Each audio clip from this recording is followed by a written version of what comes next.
అనగనగంటమ్మా రాజుగారు ఉన్నారంటమ్మా. ఆ రాజుగారి కంటమ్మా 7 కొడుకులంటమ్మా. 7 కొడుకులు వేటకెళ్ళారంటమ్మా. వేటకెళ్ళి 7 చేపలు తీసుకొచ్చారంటమ్మా.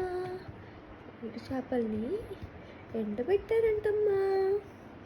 అందులో ఒక చేప ఎండలేదంటమ్మా.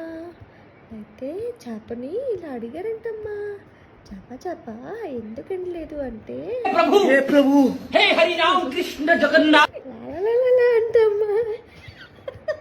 లాలా ఎందుకమ్మా అంటే లాలా అంటమ్మా. అయితే హైలైట్ ఏంటంటే ఈడీ కదకే పడుకుంటాడు.